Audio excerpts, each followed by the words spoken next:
உமக்கு நன்றி ஆண்டவரே.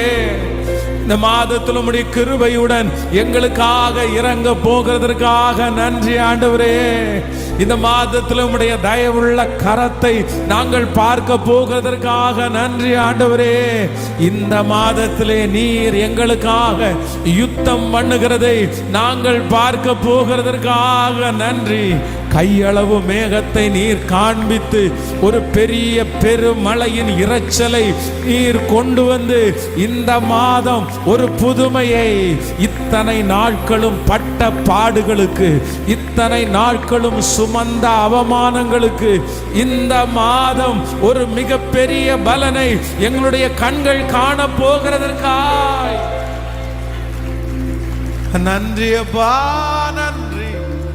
ஆம், கர்த்தருடைய பிள்ளைகளை கர்த்தராகிய ஆண்டவர் வாக்கு கொடுக்கிறார். இதுவரையிலும் பட்ட பாடுகளுக்கு, இதுவரையிலும் பட்ட அவமானங்களுக்கு, நீங்கள் இத்தனை நாட்களும் கண்ணீர் வடித்து நீங்கள் ஜெபிப்பதற்கு இதுவரைக்கும் பலனை நீங்கள் பார்க்காமல் இருந்தாலும் கர்த்தர் வாக்கு கொடுக்கிறார். இந்த மாதம் நான் உனக்கு ஒரு பலனை காண்பிப்பேன்.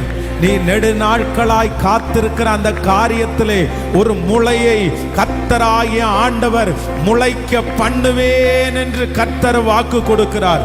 உங்கள் விசுவாசத்தை உறுதிப்படுத்த, உங்க நம்பிக்கையை உறுதிப்படுத்த, நீங்க ஜெபிக்கிற ஜெபத்திற்கு ஆண்டவர் பதில் தருகிறார் என்கிறதை உறுதிப்படுத்துகிற மாதம் இந்த மாதம்.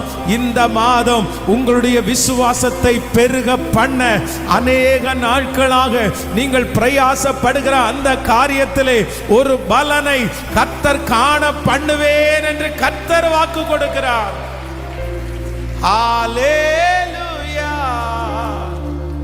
நம்புறவங்க கைகளை மேல உயர்த்தி இந்த மாதம் உங்க கண்கள் காணும். யாருக்காக ஆண்டவர் இந்த வார்த்தை சொல்றாருன்னு தெரியல.